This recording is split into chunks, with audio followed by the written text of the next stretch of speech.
இந்த வீட்டோட பாரத்தை சுமக்கிறவன் என் பொண்ணு மதி அழகி. மா, இந்த மாசம் கரண்ட் பில் கட்டிட்டேன். அக்கா, நான் காலேஜுக்கு கிளம்பிட்டேன். ஏய், உனக்கு ஃபீஸும் கட்டிட்டேன். மதி, சீக்கிரம் வா. கண்டிப்போட வளர்க்கிற அப்பாக்களுக்கு மத்தியில கண்டிஷன் போட்டு வளர்க்கிறவர் தான் மதியோட அப்பா. அப்பா, இந்த மாசம் செலவு போக மீதி சம்பளம். மதி, பா, நீ வேலைக்கு போறது குடும்ப சூழ்நிலைக்காகத்தான். ஃப்ரெண்ட்ஷிப், லவ் அது இதுன்னு பழகி ஊர் சுத்தறது கிடையாது.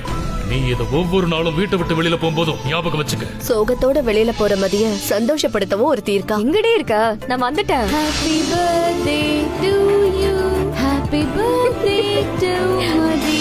உன் வீட்ல இருக்கிறவங்களுக்கு உன்னோட சம்பள நாள் தான் ஞாபகம் இருக்கும், உன்னோட பிறந்த நாள் ஞாபகம் இருக்காது. அதான் இந்த சர்ப்ரைஸ். மதி, மதி, உங்க அப்பா. இந்த மாதிரி பொண்ணுங்களுக்கு சுதந்திரம் கொடுத்தா என்ன பண்ணுவேன்னு நிரூபிச்சிட்டல. போலாமா? மதி, சொல்ல முடியா வலிகளை சுமக்கும் பெண்ணின் கதை.